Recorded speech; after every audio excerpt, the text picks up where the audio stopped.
Buenas noches, bienvenidos al banquillo. Gracias por estar con nosotros en esta entrega de hoy que nos permitirá seguir profundizando sobre el proceso electoral del pasado domingo o del pasado lunes 9 y 10 de marzo. Aquí están dos analistas que conocen a profundidad el tema para revisar este post-electoral. ¿Cómo prepararnos para que los errores de las elecciones primarias e internas no se repitan en las próximas justas comiciales del 30 de noviembre, donde ya se decide por los próximos 4 años de administración del país? Don Julio Navarro es ex presidente, ex concejal del órgano electoral, y Héctor Soto, analistas políticos que tienen diferentes ángulos para trasladarle a usted sobre los hechos de las primarias e internas. Podemos corregir qué deberá cambiar para que este error, que fue muy marcado en la zona más densamente poblada del país, Julio es un experto en eso, no se repita. Pasó en la Kennedy, Hato de en Medio, Bella Oriente, Guaymuras, San Ángel, Villanueva, Los Pinos, Miraflores. Estos sitios que hemos mencionado tienen 380,000 electores. Julio, buenas noches. Buenas noches, Héctor. Mire, nosotros lo que nos pasó ahora nunca había pasado. Mire, en un sistema electoral se anotan las alertas. ¿Qué nos puede pasar en el proceso? ¿Anotarlo? ¿Cómo lo contrarrestamos? Anotarlo. Y así tuvimos un sistema electoral que nunca, siendo así, con estas palabras, una maleta electoral había llegado a un lugar equivocado, sin que existieran QR ni nada de todo eso. Entonces, lo que pasó el domingo, nadie se lo pudo imaginar, porque no ha pasado en ningún país de América Latina, pues, ni en Haití, bueno, allá por Europa, ni en Kosovo. Y pasa aquí. Entonces, vea, ese realmente no es un error. Eso para mí es un atentado. Un atentado al desarrollo normal del proceso eleccionario en Tegucigalpa, Distrito Central, una parte, como dice usted, y San Pedro Sula. Aunque debemos decir que los hechos de San Pedro Sula se corrigieron en parte. Lo de estas zonas que mencioné. Porque estaban menos organizados. Lo de estas zonas que aquí no, aquí sí había una organización perfecta. Un desorden organizado. Por eso es que dicen un caos. Y todos sabemos que los caos son más difíciles de organizarlos, porque hay que armar el detalle del caos, la teoría del caos. Y aquí se dio perfecto. Es decir, que aquí hay pensantes que lo armaron. Claro, ¿cómo lo vamos a armar? ¿Dónde lo vamos a armar? ¿Cuáles son los lugares más sensibles? ¿Quiénes van a contribuir? Por eso cuando nosotros nos ponemos ahora a discutir quién es el culpable, quién es aquí, quién es allá, y usted puede sacar varias hipótesis, pero ya esto está a nivel de la fiscalía. Porque plantearse una hipótesis, uno lo puede llamar a la fiscalía y decirle en qué se basa usted como para decir que la situación, el origen de esto está en tal y tal funcionamiento. Y entonces, que mejor la fiscalía trabaje sobre eso y que llegue a las consecuencias. ¿Le puede resultar un proceso complicado al Ministerio Público o es de fácil averiguación? Si partimos que todo se circunscribe al Instituto Nacional de Formación Profesional y a un proceso de distribución, la mayor parte de ellos focalizados en la zona oriental de Tegucigalpa, aquí muy cerca de donde estamos, Julio. Cerquita. Bueno, se imagina que las 2 urnas que habían en el INPOC no las pusieron, sino que las mandaron a saber para dónde. Yo sí creo que la Fiscalía tiene gente para investigar rápidamente dónde está el origen de todo eso. porque también puede ser un atentado, digo yo, perverso contra alguien del Consejo Nacional Electoral, de que alguien quedara mal, que perdiera legitimidad como para estar ahí en el Consejo Nacional Electoral. Esa podría ser una hipótesis. Que ya alguien hoy, mire, un rector de una universidad de Honduras, medio insinuó eso. Bueno, de hecho, a través de cuentas oficiales han pedido cabeza. Se solventaría un problema que ya lo podemos describir con letras mayúsculas, Héctor, separando a los concejales. Buenas noches de paso, Héctor Soto. Buenas noches, Chendo. Buenas noches, Julio. No, creo que no, y creo que sería un error pensar siquiera en que cualquiera de los 3 consejeros se retire del CNE. Me parece que estamos en un ciclo electoral largo, donde hay 2 grandes momentos. El primer momento ya terminó, y en este momento la clase política ya está pensando en el segundo momento, en las generales. Yo creo que esto que estamos viendo acá está generando una crisis reputacional en el CNE. Efectivamente, no falló lo que se suponía que iba a fallar, que era la base tecnológica, biometría y TREP. No son perfectos, pero tuvieron un desempeño aceptable, y falló lo que nunca había fallado, que era lo análogo, que era el talento humano, que eran las personas. Y en medio de eso, pues estamos en una incertidumbre donde no sabemos quién es el villano. Eso pues fue palpable el domingo, y creo que la ciudadanía dio una gran muestra cívica de esperar las urnas, pero también la ciudadanía realmente quedó inmovilizada en ese momento. Si nos vamos con la tesis de Julio, en esta lógica no se sabía de dónde venía esto. Nadie, ningún simpatizante de ningún partido tenía claridad de poder generar un hilo y responsabilizar a un partido.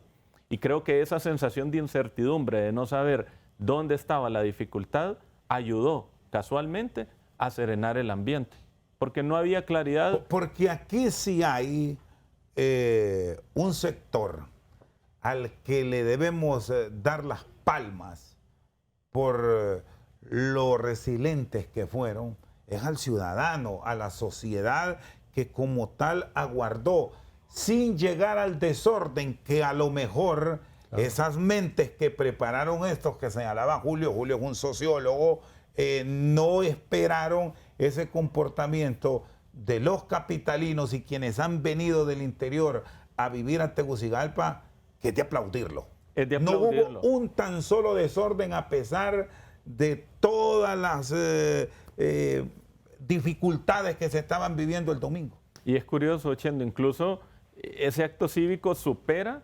los mismos temores de la percepción de inseguridad que hay en la ciudad. O sea, entramos en un estado de ánimo como el que percibe uno en temporada navideña, que usted puede andar en la noche, que usted puede andar hasta tarde, que usted se puede andar movilizando. Creo que la ciudadanía lo hizo bien, y creo que en el tema del CNE, lo que vamos a ver es el CNE intentando recuperar una confianza que ha perdido a fondo, unos consejeros que por la forma en que se eligieron, creo que no hay condiciones objetivas siquiera para pensar en que den un paso al costado y que asuman otros. Creo que realmente el ciclo electoral es muy corto y eso no va a pasar. Y creo que esto se va a ir desvaneciendo con el tiempo, particularmente cuando llegue ya la declaratoria de quienes finalmente avanzaron. Creo que esto va a ir pasando, Chendo, y al final esto, buena parte del sentido de justicia y de verdad, va a quedar en manos de la Fiscalía y lo que efectivamente el Ministerio Público pueda entregar. O sea, creo que este es uno de esos misterios de la política hondureña que se van a ir desvaneciendo, que no nos va a quedar muy claro realmente qué fue lo que pasó. Comparte, Julio, que hay riesgo de una eventual remoción, aun y cuando hoy hemos escuchado de algunos dirigentes políticos. Hoy habló a través de los canales de HRN y la Corporación Televicentro el expresidente Zelaya, que ya lo vamos a tener esta noche con nosotros, y decía que no es tiempo para pensar en una separación. Sin embargo, las acciones del Ministerio Público, el fiscal general Joel Zelaya hoy llegó a conversar con sus fiscales que investigan delitos electorales y adelantó que requerimiento fiscal viene porque viene, y al haber un requerimiento fiscal va a caer sobre personas que están en el montaje del evento democrático del país, y quitar una pieza del ajedrez a esta altura trastoca, ¿o no, Julio? Usted estuvo adentro. Yo creo, Yendo, que si destituyeran o lo hicieran renunciar a los miembros del Consejo, tendría que ser como consecuencia de una investigación que hace la Fiscalía. Pero como consecuencia de problemas de carácter político en sus partidos como tal, no creo que se dé.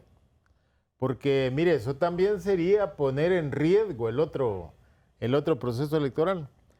A mí me parece que el Consejo en lo que ha fallado es que emocionalmente se han desesperado ante todo esto que pasa. Y pareciera que han perdido la cohesión interna para enfrentar este problema. Sí, porque ahí están peleando. Y eso no debió ser. Ahí lo que hemos encontrado, más allá de que nos presentan acuerdos logrados por unanimidad, así es incluso en más de algún momento es un afán de protagonismo, que mírenme, yo soy fulano de tal y yo como tal puedo hacer esto, en vez de estar unidos. Cuando hay un organismo colegiado, en los momentos de crisis institucional, es cuando el organismo debe mostrar más músculo de coherencia entre ellos. Yo creo que eso ha pasado porque han de estar confundidos. ¿Quién es el culpable de todo esto? Y eso para mí se sale del marco de la institucionalidad, todo esto que ha pasado, porque era muy difícil tener previsto eso. Siendo, Héctor, en el Consejo Nacional Electoral hay gente especializada en cada uno de esos tramos, pero muy especializada, gente con mucha experiencia. Bueno, de hecho, ¿qué variable interviniente entró ahí como para distorsionar todo? Eso yo creo que la Fiscalía... ¿Quién llevó ese pelo a la sopa? Eso que yo creo que la Fiscalía va a investigar. Chendo, si no hubiera pasado eso, a este momento los procesos electorales están discutiendo si hubo fraude o no hubo fraude. Y hasta el momento no hay gente en el Infoc reclamando. Recuerda que siempre se da. No, ese era el muro de los lamentos famoso. ¿Cuántas veces hemos estado esto en distraído. Nadie ha dicho que alguien salió porque le inflaron por aquí, por allá. Porque había un sentimiento en la población que con los mecanismos de carácter tecnológico que se habían puesto, el margen de hacer fraude era realmente muy, muy reducido. A mí me parece que el Consejo, en lo que no ha cumplido la expectativa, era en dar resultados rápidos. Mire, el TRED es para dar resultados rápidos. Y hasta el momento los resultados van cuenta gota. Yo creo que más bien ahí es donde se ha fallado. Bueno, de hecho, del interior del país, las maletas electorales hasta hoy llegaron. Y no sé... ¿Qué le estamos trasladando a la sociedad hondureña? Esa incertidumbre que se está alimentando poco a poco, que apunta Julio, Héctor, al no abrir esas maletas electorales. En otros tiempos, ya 72 horas después, ya estaban destuzando esas maletas electorales. Chendo, y es que aquí estamos viendo algo que es complejo y preocupante. Primero, de estas elecciones el CNE está saliendo debilitado y los partidos están saliendo fortalecidos. De hecho, si nosotros vemos cómo van las proyecciones de las elecciones, creo que a todos nos está sorprendiendo la enorme paridad con la que se encuentran en este momento los partidos. Obviamente hay unos partidos que tienen más votos que otros, pero si nosotros vemos el promedio de votos por mesa electoral, el que va punteando es el Partido Nacional. Le sigue Libre y por último el Partido Liberal. Puede que esa tendencia cambie, pero por ahora... De momento, ¿cómo están los números al cómputo de hoy? Al cómputo de hoy, si nosotros vemos quién tiene más votos, es Libre, pero es que esto es como tres carros que van en momentos diferentes. Entonces, la única forma de compararlos es promediando los votos en las mesas electorales. En ese promedio de mesas electorales, el que está registrando más votos por mesas es el Partido Nacional, que eso cambia la tesis que muchos esperaban que iba a ser el Partido Liberal. Libre se está poniendo muy a la par del Partido Nacional, que obviamente Libre era el que históricamente tenía menos voto duro. Hay gente que puede decir, bueno, es que uno infló, el otro infló. Si nos vamos en eso, todos inflaron. Supongamos que partamos de la hipótesis que lo que está ahí está depurado, cumple las reglas de calidad que puso el CNE. Los 3 partidos parece que pueden superar el umbral de los 800,000 y la diferencia entre el uno y el otro puede que esté por menos de 100,000. O sea, Chendo, vamos a ir a unas generales con 3 partidos muy fuertes, pero esto pone al CNE muy débil. Entonces, ¿qué pasa? Si tenemos 3 partidos fuertes, tenemos la posibilidad de tener elecciones muy cerradas. Hasta ahora hemos supuesto que el juego electoral va a estar entre Libre y el Partido Liberal, y el Partido Nacional se percibe que hay una sensación de que no va a competir. ¿Usted no lo descarta? Yo no lo descarto. Yo pongo al Partido Nacional como un actor más. Porque en este momento, y si me permite, le doy el dato exacto de cómo está ahorita el promedio de actas por mesa a lo cerrado de hoy. Y entonces, ¿con qué nos estamos encontrando en este momento, a hoy? El Partido Nacional está sacando 116 votos por mesa en promedio. Libre está sacando 114 votos por mesa y el Partido Liberal 108 votos por mesa. O sea, es el sistema electoral ya más depurado con la biometría, con el TREP, nos está dejando 3 partidos muy cabeza a cabeza y la pregunta es, con esto que vimos, ¿tenemos un CNE con capacidad de administrar unas elecciones cerradas? La respuesta es no. Entonces la pregunta es, ¿qué va a hacer el CNE de aquí a noviembre para demostrarle a los partidos y a la ciudadanía que tiene la capacidad de darnos un ganador, así las elecciones sean cerradas? Para mí eso es lo que vemos problemático a futuro. Siendo lo que dice Héctor, mira, toda esta situación nos ha dado 3 partidos fuertes. La visión que había era que el Partido Liberal iba a salir realmente fuerte, pero nadie hablaba del Partido Nacional. Y el Partido Nacional ha parecido totalmente competitivo. Nada de desmoralización ni nada. La gente fue a votar. Y no con el estilo que tuvieron en los años anteriores, que había otro tipo de estímulos para ir a votar, sino que esta vez la gente nacionalista fue a votar espontáneamente. Pero hay otro elemento, mira, que si no fuera eso, ¿en qué crisis estuviéramos? Es que ve, como la participación del pueblo fue espontánea, las diferencias que hay entre un candidato presidencial y otro en cada partido son grandes. No da lugar a sospechar, a cuestionar que me hicieron fraude. Dentro del partido. Dentro del partido. ¿Cuál es la diferencia en el Partido Liberal? Que era donde estaba más competitivo. Suficiente como para no dudar de que la ciudadanía se entregó en su mayoría en el Partido Liberal a votar por un candidato.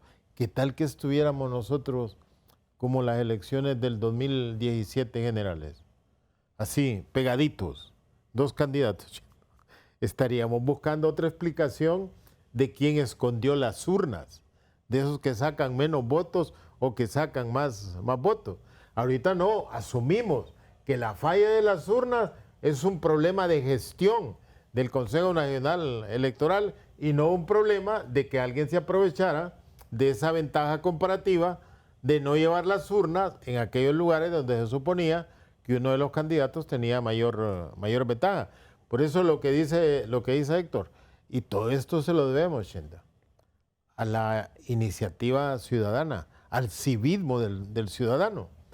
Yo les decía la otra vez que hay una famosa frase que dice, solo el pueblo salva al pueblo. Y entonces el pueblo fue a votar, pero también ha dado otro mensaje. Mucha gente, muchos analistas de Honduras siempre han dicho, mire, el pueblo ya está cansado de elecciones, no quiere participar, no quiere ayuda, es mayor la cantidad de gente que no está dispuesta a ir a votar, que esta vez se vio que la gente todavía cree que las elecciones son el medio de escoger los candidatos ideales que ocupan. Muy bien, Julio Navarro y Héctor Soto están esta noche con nosotros al banquillo. Vamos a una pausa, luego seguimos aquí en nuestro cara a cara. Hoy va a hablar el presidente Manuel Zelaya Rosales y Rixi Moncada, que hoy han comparecido en los medios de HRN y la Corporación Televicentro. Pausa, ya regresamos. Julio, que está mostrando un alto porcentaje de nulos y blancos. Pues mire, ya de eso tenemos antecedentes. En las elecciones del 2021 en el Partido Nacional. Es la última, a ver si nos ponen esa gráfica, porque aquí va a estar interesante. Que hubo una gran cantidad en el Partido Nacional. Aquí la tenemos. De voto nulo, mire, voto en blanco, 108,000. ¿Cómo se imagina usted que un militante del Partido Nacional va a llegar a votar, va a llegar a hacer cola para depositar la papeleta en blanco? 108,000, vamos a dejar los números cerrados, 108,000. Póngale. Superó junto al Partido Liberal y a Libre en blancos, y agréguele también los nulos si quiere. Claro, y mire, los nulos 86,000. Y entonces dice uno, ¿cómo va a hacer eso con gente muy disciplinada en el Partido Nacional? Eso es lo que le llamo yo, Chendo, la presencia testimonial el día de las elecciones. Porque tengo algún grado de conexión con el partido, con el partido gobernante. O sea, esos 108 fueron presionados a votar por el Partido Nacional. ¿Quién los presionó? No, se autopresionaron. O sea, yo necesito aparecer en el censo del Partido Nacional. Pero aquí hay un elemento... Y todo eso le pasa al Libre ahorita. Así, ahora vamos a lo de Libre, porque aquí hay un elemento que lo pueden diluir o lo podemos digerir de una forma diferente porque es en la general. Pero cuando tenemos una manifestación marcada porque me estoy quemando, que soy simpatizante, si voto por Libre, obviamente soy de ellos, o es que me obligaron a ir. ¿Qué es lo que ocurre ahí? ¿Qué nos puede dejar esta manifestación de cara a la elección general? Claro. El que vota en una interna y primaria en blanco o nulo, ¿de qué dependerá? Y ahora nos vamos a ir nosotros al 30 de noviembre, de que esa manifestación del fin de semana se mantenga de cara a el final de noviembre, o puede revertirse ya, y como no hay vigilancia obvia de que yo voy a votar por Libre, sino puede ese voto ya darlo por válido, es decir, votando por otro, Héctor. Mire, Chendo, ahí lo primero, los números no mienten y la historia se repite. El voto blanco más el voto nulo es lo que técnicamente se llama abstencionismo activo. Cuando el partido, ¿puede considerarse un resentimiento también? Puede hacer referencia a un resentimiento, y cuando el Partido Nacional era gobierno, el abstencionismo activo fue del 17% en el 2021. Hoy que Libre es gobierno, el abstencionismo activo es del 18%. O sea, hay un patrón. Claro. ¿Y el patrón cuál es? Cuando yo voy a primarias, yo no evalúo gobierno, evalúo partido. Y evalúo al partido dependiendo cómo, siendo gobierno, me beneficia o no. Así que, en otras palabras, el voto nulo y el voto blanco se constituyen un voto de castigo. Formo parte del partido, claro, pero si no me siento beneficiado, te castigo. Ahora bien, cuando ya voy a las generales... ¿No es una manifestación esta de rechazo a una obligación que no pasaba por mi buen sentir? Es decir, me obligaron, anda a votar o te vas. Hay una parte que la gente dice, es que como yo tengo un empleo en el gobierno, entonces voy a votar para seguir registrado. Eso es una posibilidad, pero no es tan fuerte. Ahí, o sea, el gobierno no es tan grande como para poder juntar 1 de cada 5 electores ahí. Ahora bien, de cara a las generales, que es la inquietud que queda, ahí hay 2 caminos. O el partido, en este caso Libre, muestra señas para que esa gente vuelva a sentirse agradada y ya vote por ellos, o ese partido puede cambiar. Es decir, puede recuperarlo. Puede recuperarlo o puede irse para otro partido. Hoy afortunadamente se tienen los datos. ¿Qué seguimiento le doy yo? Siendo ahí le mandé un acta para que mire ahí cómo se da ese fenómeno. ¿Qué seguimiento le voy a dar yo? ¿Dónde me aparece gente que votó en blanco, pero que fue a votar y que votó por el alcalde, votó por aquí? Entonces, me mandó un acta una muchacha que aspiraba a un cargo allá en Moroselí, donde una aldea completa votó por el candidato alcalde que llevaba Libre. Pero ya cuando fueron a votar por la presidenta, fueron a donde estaba la bandera de Libre. Pero cuando agarraron la papeleta de la presidenta, entonces ya votaron en blanco o nulo. Pero Esto fue el fin de semana. Este fin de semana, ahí tiene un acta. Ubique el acta, Ángela, ahí la envié cuando esté lista. Entonces, miren, nos avisa. en el caso de esa aldea, ahí tiene que hacer trabajo libre. O sea, ahí está claro usted ya fue a porque votar. es un registro ya que se focalizó. Mire esa. Aquí, a ver si la ampliamos, ¿podemos ampliarla? O los fideliza o los pierde. Mire, el alcalde saca casi como 300 votos. Y ya cuando va para la presidencia, hay 141 que no, de esos 300 que no votaron por la... Sí, aquí lo tenemos en el acta que no votaron por la diputada. Tiene 141.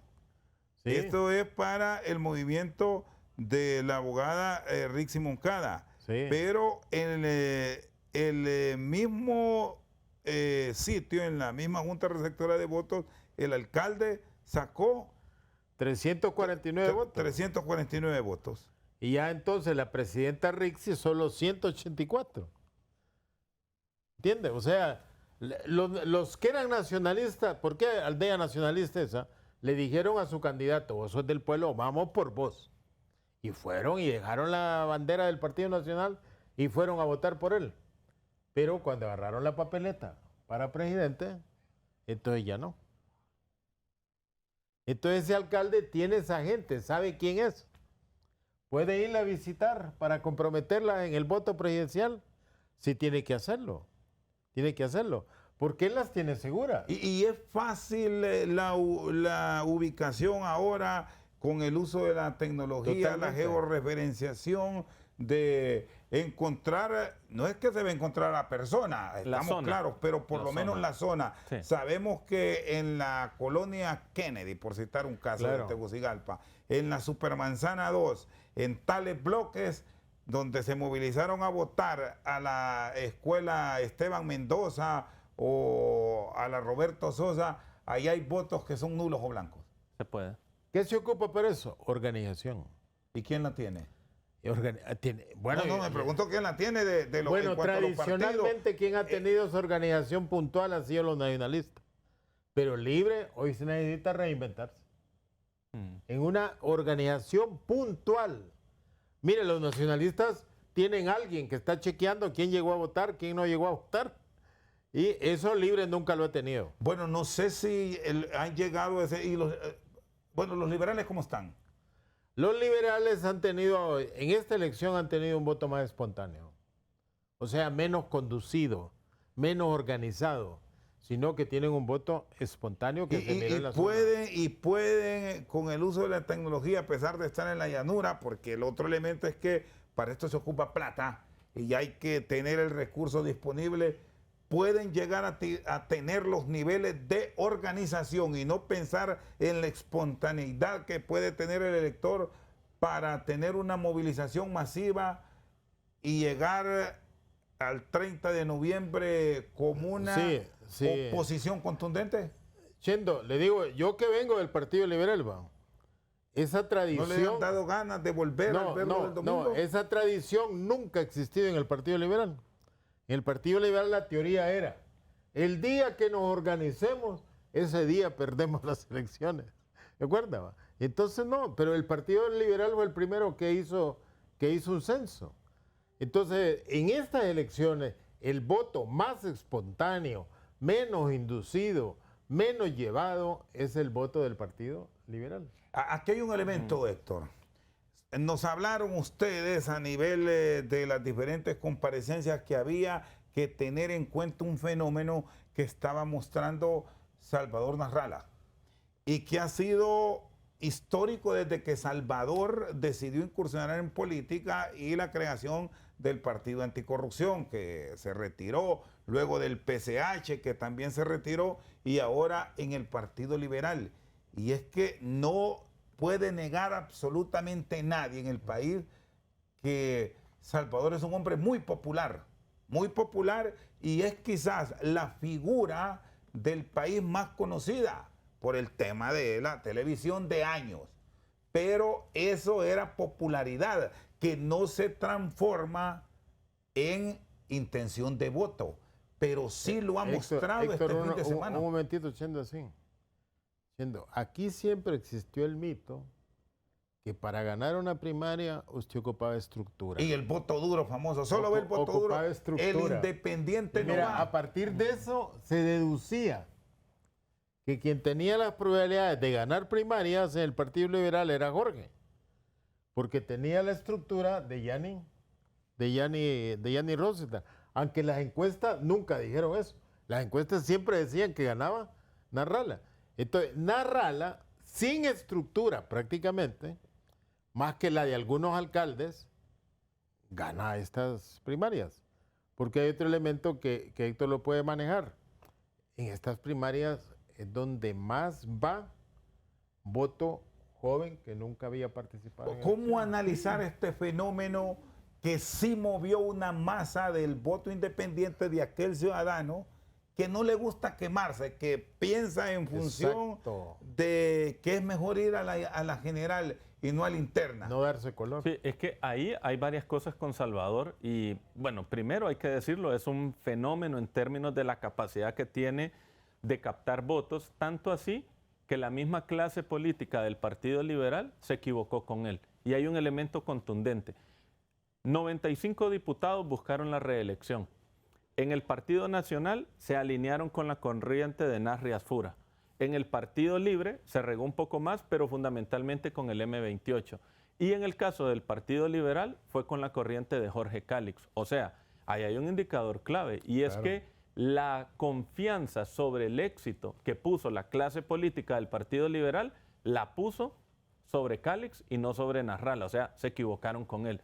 Y otro elemento importante es que Nasralla se alimenta mucho de lo que uno llama voto de opinión o voto independiente, y lo que es importante es que Nasralla tuvo la capacidad de fidelizar ese voto no en generales, sino en independientes, en primarias, perdón, con lo que implica que los jóvenes mayoritariamente se apropien de una identificación con un partido, no porque creen en el partido, sino porque creen en el candidato. O sea, Nasralla genera un impacto de corto plazo, pero con profundas dificultades de sostenibilidad. ¿Cómo sostener ese voto? Es muy difícil. De cara a noviembre, porque este es el otro escenario de una contienda electoral que va a ser agria, que hay que prepararnos, y hay los primeros ensayos ahora, pero esperemos ese banderillazo del 30 de agosto y preparémonos para que le saquen los trapos al sol y que le mencionen la progenitora de la vida a muchos de los políticos. Analizamos esto después de la pausa. Hoy estamos revisando el postelecciones primarias e internas Honduras 2025. Ya volvemos. Seguimos al banquillo con nuestros invitados de esta noche, Julio Navarro y Héctor Soto. 8:44 en nuestra cara a cara de hoy.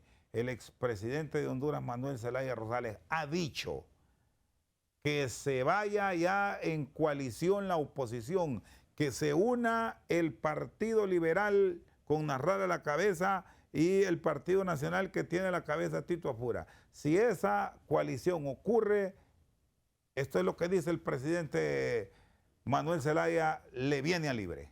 No sé si ustedes escucharon la conferencia de prensa que dio hoy el Consejo Nacional Electoral. Ahí rodaron cabeza, ¿verdad? Denunciado de libre, no hay una sola personalidad, ni siquiera denunciado, y mucho menos condenados, mucho menos en juicio. Todos los que están son liberales y nacionalistas, condenados y en juicio, condenados y otros en juicio. Entonces, cuando dicen Mel es un caos, pues un caos, pero para sostener la democracia, ¿cómo voy a hacer caos? Para apoyar la esperanza de este país en un futuro mejor, ¿cómo vamos a hacer un caos? El caos son ellos. Fíjense que le voy a dar una sugerencia al bipartidismo. Únanse. Apoyen a El Salvador o apoyen a Papi. Para nosotros es más fácil si podemos enfocar nuestra campaña en un solo sector. La extradición, como yo lo dije al principio del gobierno, nunca ha habido intención de quitarla, jamás. luego lo demostró Xiomara. Xiomara la denunció porque estábamos bajo amenaza. Se amenazó al jefe de las Fuerzas Armadas, al jefe del Estado Mayor Conjunto. Se amenazó al ministro de Defensa. Y eso obligó de manera tajante a que si esas amenazas iban a afectar el Estado de Derecho, las elecciones, entonces se denunciaba el tratado. Acuérdese. Ese video que no hablan de exportar cargamento, que no hablan de protección de nadie, sino que hablan de financiamiento, y que él mismo lo consideró como un error de él, y que no fuimos informados ni Xiomara ni tu servidor. No fuimos informados. Él mismo lo condenó, igual que lo condenamos todos nosotros. Entonces, él renuncia para demostrar que no va a mezclar un asunto que él lo estaba haciendo con el partido, con la sociedad o con nosotros. Yo le dije que, por ley, los candidatos renuncian 6 meses antes y después del 28 de junio, del 28 de mayo, son obligadas los retiros de todo el que participa en política, por ley, por constitución de la República. Además, el papel que ha desempeñado Rixi como ministra de Defensa es extraordinario. Yo le digo que va a dejar el mejor récord. Bueno, es la primera mujer ministra de Defensa. Hay otras, creo que la Michelle Bachelet fue ministra de Defensa en Chile, pero no hay experiencias de ministra de Defensa. Entonces es una mujer con mucha inteligencia, carácter, dirigiendo ejército. Eso es extraordinario. Muy bien, el expresidente de Honduras, Manuel Zelaya Rosales. Unidos, la oposición es más fácil enfrentarlos, dice, comparte, Héctor. Yo creo que todo va a depender de la capacidad que tenga Narrala para demostrar que puede sostener alianzas de largo plazo. Hasta ahora, la experiencia nos demuestra que no. Entonces uno pensaría que una alianza de ahorita hasta noviembre en el tiempo, para mí no sería sostenible. ¿En qué momento una alianza de oposición puede ser efectiva frente a un partido con recursos? Y no solo recursos humanos, recurso financiero, económico, porque como tal libre lo tiene. Sí, eso implicaría que entre más cerca esté a las elecciones, más sostenible es, pero eso implica ya una alianza de hecho, ¿no? Y el riesgo de una alianza de hecho es la confusión que eso puede generar, ¿no? Además que estamos hablando que habría una profunda dificultad para poder captar el voto nostálgico, ¿no? O sea, el voto del adulto mayor. Creo que ahí es donde habría una gran dificultad en una alianza entre el Partido Liberal y Nacional. No tanto con los jóvenes. Los jóvenes, si nosotros vemos liberal o nacional, no les duele tanto. Pero el voto nostálgico, que para liberales y nacionalistas es importante, ese sí. famoso voto nostálgico. El voto duro. Sí, lo tomamos en ese voto duro y en el voto adulto como tal, ¿verdad? Este es el mayor arraigo, 50 años en adelante. Por lo menos de 50 para adelante, sí. Sí. Julio. Chendo, ¿usted se imaginó alguna vez que Mel coincidiera con Elvira Salazar? Elvira Salazar sacó un X recomendando Partido Nacional y Partido Liberal, únanse para enfrentarse a Libre. Y Melo y sale también aconsejándole lo mismo. O sea, mira qué consejos más valiosos que tienen que tomar en cuenta porque vienen de diferentes líneas de pensamiento. Aunque Héctor tiene la visión que si vamos a sostener una coalición o una alianza, pensémosla en una alianza de hecho y quizás programarla después de las fiestas patrias. Chendo, hay una cosa. Una alianza solo se podía hacer en Honduras con Salvador encabezando. Sí. Por las características personales en este momento una alianza solo es con Salvador a la cabeza. Y no hay cambio en los 8 meses. Pero ¿cuál sería el gran reclamo de ese nacionalista que fue a votar espontáneamente en esta primaria? Y que va a posicionar, creo yo, según los resultados, al Partido Nacional como el más votado. Como el más votado. ¿Cuál sería el reclamo de la base? Con diferencias muy estrechas. ¿Cuál sería el reclamo de la base? ¿Ah?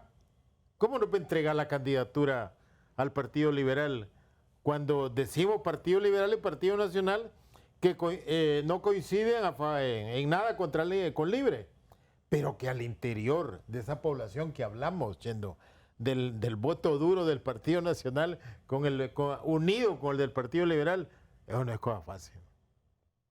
Entonces... Y existe un comportamiento en el elector hondureño de cambiar sin necesidad de un llamado, es decir, por una necesidad, aunque yo simpatice con este color, esta vez aquel que no me ha gustado, por este me voy.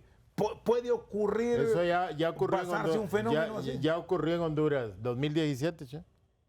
¿Recuerda la cantidad de votos que sacó la alianza? Sí, encabezaba, recordamos, en ese entonces Salvador. Y 2021. El salto de 565,000 votos de Libre a 1.700.000.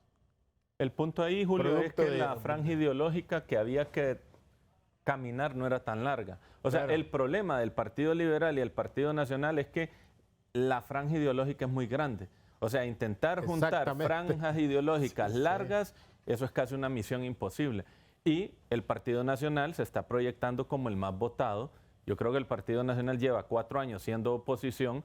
El hecho de que muy seguramente, no sabemos, pero muy seguramente quede como el primero a la cabeza en estas internas y primarias, lo hace reflexionar si no vale la pena jugársela. Ahora, ¿cuál es el desafío del Partido Nacional? Que siempre ha tenido dificultades con eso, capturar voto independiente.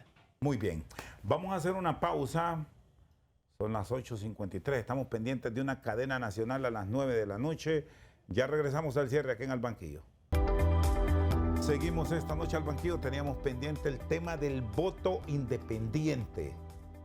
¿Cómo sostenerlo en el tiempo para Salvador Narrala, que es de lejos el candidato que mayor captación de este voto tuvo en la primaria e interna de este fin de semana? Pero a noviembre se van a incorporar al padrón electoral cerca, en promedio, se estima 200,000 nuevos electores que cumplen años entre el lunes recién pasado y el 30 de noviembre. Esos pueden decidir la votación, cómo agarrar esos nuevos votos, pero al mismo tiempo cómo sostener los que ya logramos, porque ese es un voto volátil, esos jóvenes, el independiente, un error que se comete, un paso mal dado, adiós. Efectivamente, cuando vemos los 3 partidos, el que tiene más riesgo de perder votos es el Partido Liberal. O sea, en este momento, como está el disparador bien parejo, Libre y el Partido Nacional pueden estar tranquilos que perder votos de manera acelerada no es un riesgo. El riesgo está en el Partido Liberal porque mucho voto independiente llega con Salvador. Lo primero, ¿qué va a ser? El tema de unidad. La unidad partidaria va a ser un elemento clave. ¿Qué tanta fortaleza toma Narrala ya con Luis Zelaya reconociendo, Maribel Espinosa también reconociendo y dando apoyo, con Jorge Cálix en camaradería, incluso hasta con la posibilidad de figurar en la planilla del Congreso Nacional por Francisco Morazán y diciendo de que él va a toda con Narrala? No, yo creo que ese sentido de unidad le suma, sin lugar a dudas le suma. Ahora bien, ¿qué es lo que le preocupa al voto independiente? Es un voto que su vida no depende del desempeño de un partido. Su vida depende del desempeño del país como tal. La economía, la política exterior, el tema de pobreza, el tema de seguridad. Hasta ahorita digamos que Salvador en el tema de corrupción ha sido digamos el que más ha abanderado el tema, pero ahora tiene que ver cómo conecta con el mensaje de estos otros candidatos y con estos ciudadanos. Y un punto finalmente importante, Chendo, es a los jóvenes no solamente les gusta que les prometan cosas, les gusta que le digan cómo van a lograr las cosas. Entonces, en la medida en que el discurso se enfoque en ser claro en cómo se va a lograr algo, se capta el voto joven. El voto joven no compra promesas vacías. Ahí hay un desafío porque nadie está diciendo con claridad cómo va a trabajar eso. Brevemente, la postura que tiene la abogada Rixi Moncada, candidata ya a la presidencia de la República por Libertad y Refundación, para cerrar con Julio. Solo permítame, Julio. Rixi Moncada. Resulta grotesco, malintencionado y hasta criminal que estén tratando de responsabilizar a la candidata más votada, a la que el pueblo y el partido le ha respondido con los mejores resultados de la historia. Rixi Moscada, ¿debe sostener este mensaje o hay que replantearse para entrar en la búsqueda de ese voto independiente que es la clave y para agarrar el que está ahí llegando? Para las elecciones generales se necesita, si la base de cada partido se sostiene, usted necesita 250,000 votos más. Y para eso usted ocupa un discurso que no pierda la base ni que tampoco asuste al nuevo votante. Muy bien, gracias por su sintonía esta noche al banquillo Julio Navarro y Héctor Soto. Pasamos a la cadena nacional. Buenas noches.